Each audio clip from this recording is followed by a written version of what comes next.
Why should we choose you over other candidates? This is just one of the many make or break moments in your med school or residency interview. I'm going to show you the exact approach that got me accepted everywhere I interviewed for med school and ranked to match at my top residency choices, including Harvard MGH, Columbia, and Stanford. Not just answers to tough questions, but how to make your entire interview so compelling that programs are dying to choose you. Let's dive in.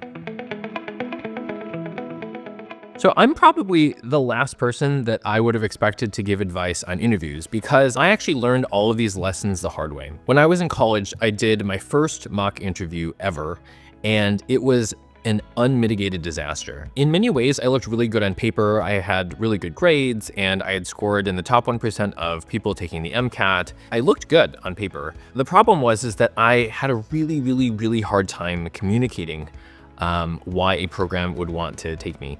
And so I remember just fumbling all of my answers. I got so nervous that my glasses actually started to fog up and I was visibly sweating through my shirt. And it wasn't even just in my head. Literally the interviewer had told me something he had said it in a really polite way, but he was basically saying something like, I don't think I've ever seen someone who looks so good on paper, but who does so poorly in the interview. When I look back, and in part because I give a lot of people interview advice and I help coach people through their interview process for residency, I realize now that I was just too focused on trying to impress them. I was trying to show them why they should take me, and I was ultimately just seeking validation, right? It's if I'm really honest with myself, I think deep down I didn't really feel like I was good enough, and so I was seeking the validation of external things, in this case getting into a really good medical school, and the validation that I thought that would bring. It was something that I think made the interview really unnatural. And so I had all this pressure. It was oh, I've got to pack all this stuff in to make myself seem really good. This same problem shows up everywhere, not just in interviews, it's even in Hollywood. There was a really cool story that I heard once about George Clooney early in his career when he wasn't really landing a lot of roles. And he was feeling really frustrated and thinking, oh my gosh, this is so unfair. What he realized through this process was that he was trying to solve his own problem. He was kind of selfishly focused on himself. What he needed to do was to focus on the producers, because the casting directors and the producers have real problems. Just he had a problem of trying to find roles. Casting directors need to find reliable actors. They need to find people that are going to be really good representatives, both in pre-production and in production, in the promotion of it. They need someone that's going to show up, right? And so what his shift was that he, instead of trying to impress, he focused on trying to solve their problem. After this, his career took off. He started landing a lot more roles, and the rest is history. Let's break down specifically how this can help you in your medical school and in your residency interviews. Remember that ultimately, when you're interviewing for med school or you're interviewing for residency, the people at the other end of the table have problems that they need to solve. For residency, I like to call this the name on call list test, which is a program director said once that when they evaluate candidates, really in the back of their mind, what they're evaluating is, if I see this person's name on call with me overnight, am I going to be excited or I'm going to groan, right? If I have to call on you in 3 a.m, am I going to feel confident that you're going to have a good attitude and that you're going to take good care of the patients? And ultimately, are you going to be a team player and make everyone else's life easier, or are you going to be a complainer and someone that's going to make life more difficult? They're also looking for people that are going to be the representatives of the program, right? People that are going to go on to be leaders in their field, whatever that might be in the future. People that might go on to be teachers, right? Whatever it is, they have problems that they're trying to solve. For medical schools, it's really the same thing, right? They have problems that they're trying to solve. They are trying to create a class that's going to be relatively diverse, but also have future leaders, right? That they're looking for people that are going to contribute to the community, going to add to the culture, people that are going to reflect well on the program. So once you understand that you're trying to solve their problem, it helps you to figure out what exactly you should say and how it is that you should say it in the interview. So that's what I want to talk about next. If you want to be successful in an interview, one of the best places I think to look is actually in sales. If you think about sales versus an interview, you're really trying to do the same thing. In both cases, you're trying to influence people who are oftentimes meeting you for the first time to show your best side and to get them to think, wow, I really want to work with this person. There was a study done on more than 25,000 different sales conversations for B2B sales. And what they found was that one of the best predictors of success in sales was actually how much you listen. What they found was that the sales conversations that went the best, where they had the highest number of sales, they did more listening than talking. It was something like 43% of the time the salesperson did the talking, and 50% of the time the prospect or the person that they were trying to sell was doing the talking. In other words, the other person talked almost 50% more. I also saw a study once where they had one person only talking and the other person do only listening. After that, they asked the two people, how close do you feel to the other person after this conversation? Again, one person did only talking and the other person did only listening. Who do you think felt more close to the other person after the conversation? Was it the person that did all the talking or the person that did all the listening? What happened was that the person that did all the talking felt more close to the person who did all the listening, which again makes sense. If you've ever had a conversation with someone who's just such a good listener, you just feel good. You feel close to that person. And so it makes sense then that this would also apply to things like sales. There were people in the sales study where they went from something like 22% of the time they listened to 33% of the time they listened.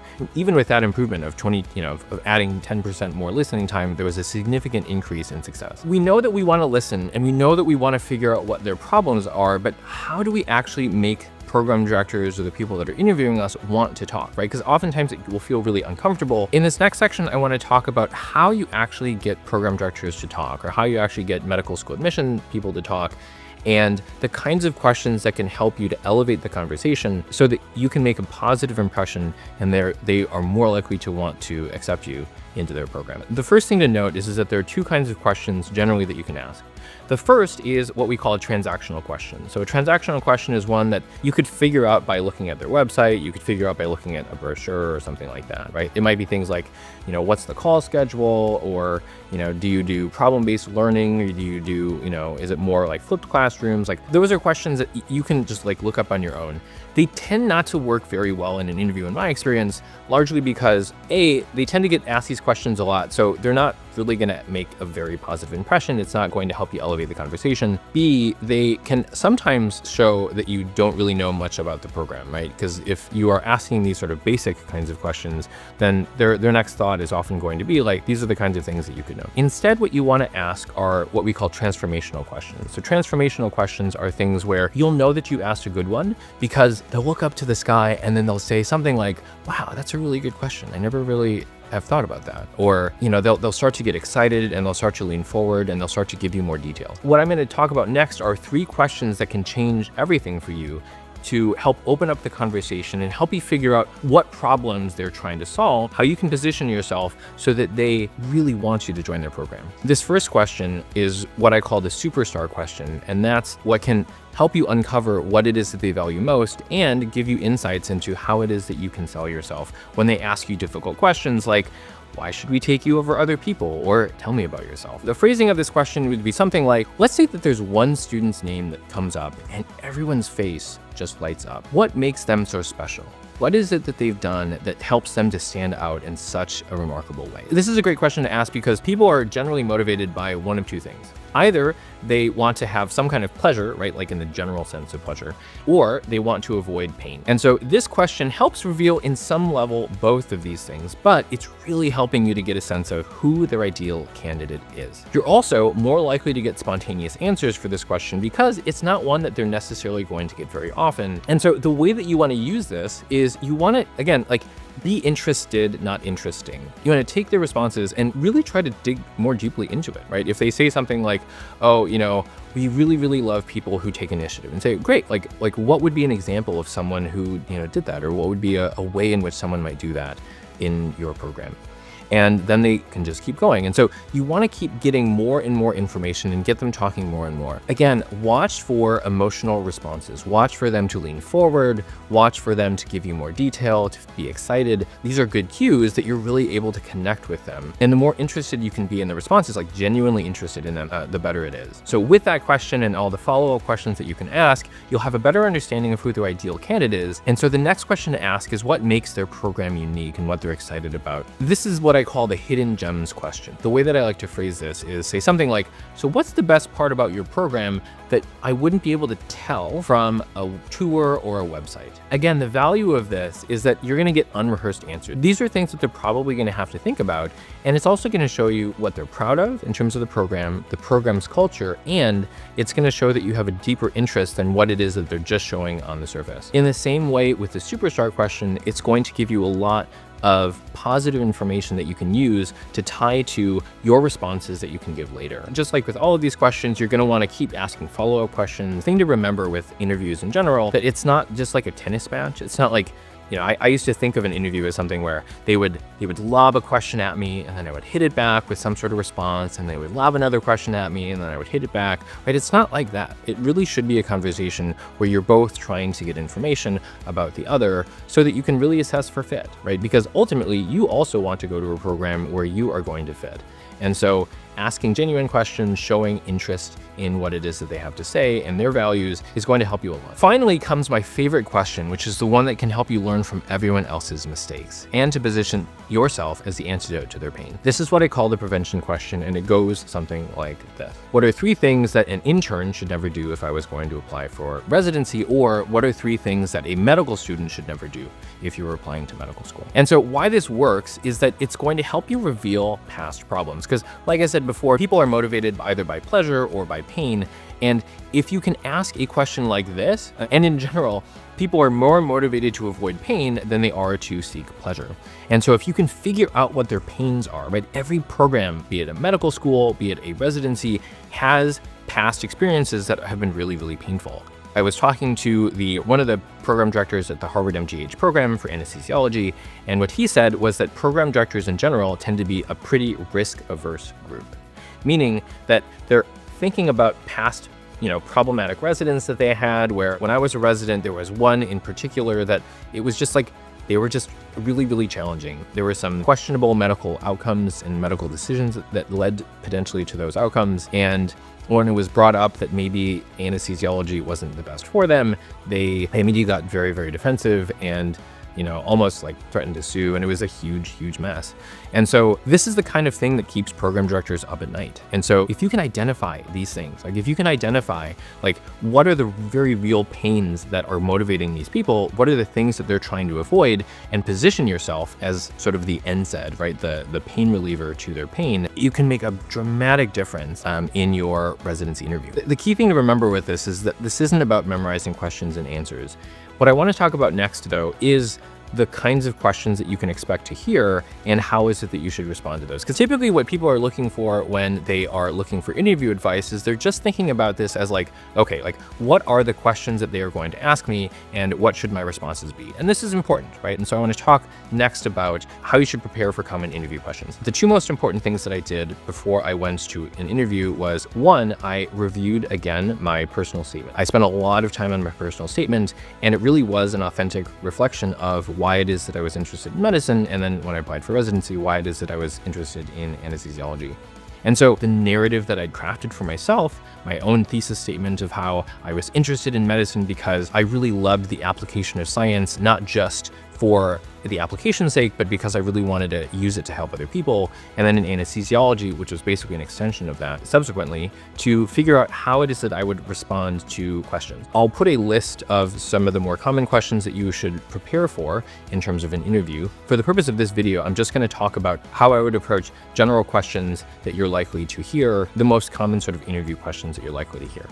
And so these sorts of questions are things like, the ones that people typically worry about are things like, tell me about yourself, or what's your biggest strengths, or what are your biggest weaknesses, or tell me about where you see yourself in 5 years or 10 years or something like that. As a general rule, I don't think that you should have your answers memorized, but I do think you should have practiced responding to them. What I found is that every single time, like I would just practice in a mirror. Every single time I would give a response to one of these questions, it would become more concise, it would become more clear, and it became more natural. And so what I found is that the more that I practiced these things, in particular thinking about my personal statement, the easier it became to answer, especially when I got to the actual interviews themselves. And so again, remember, when you're going into these interviews, it's more of a fact-finding mission, right? Like you're not trying to just have these answers that you're going to pull out of your back pocket and like It's not like that tennis match where you're just going to try to slam the ball back over the net, right? It's really a conversation. You want to be really engaged in the conversation and try to figure out how is it that you're going to use your response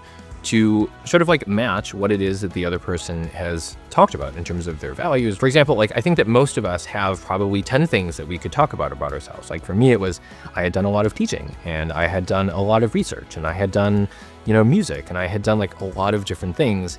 And so depending on how the other person responded to the questions that I was asking, I would have a much better sense of how I should respond to their question. For someone that I knew that they were in research, and so I'd been asking them a lot of questions about, what's their approach to research, what sort of perspective do they bring as a physician scientist to their clinical practice. Because I knew that this was something that was obviously very important to them, it made it really easy for me to then talk more about my own research. And it was also pretty clear that maybe I don't talk so much about like my musical background and I don't talk so much about my teaching. Whereas in another conversation that I had with another person at a different institution, they were very, very, very interested in education. And so I didn't really talk about my research. I talked mainly about education. You should rehearse for the common kinds of questions that you're likely to see, but at the same time, choosing how it is that you're going to respond to these questions is going to depend much more on the conversation. These strategies helped me get accepted to every single med school that I interviewed at and to rank to match at all of my top choices, including Stanford, Harvard MGH, Brigham, Columbia, and Cornell. But this is just the beginning. If you want to learn the specific secrets I use to match at Harvard, check out this video where I break down everything I learned.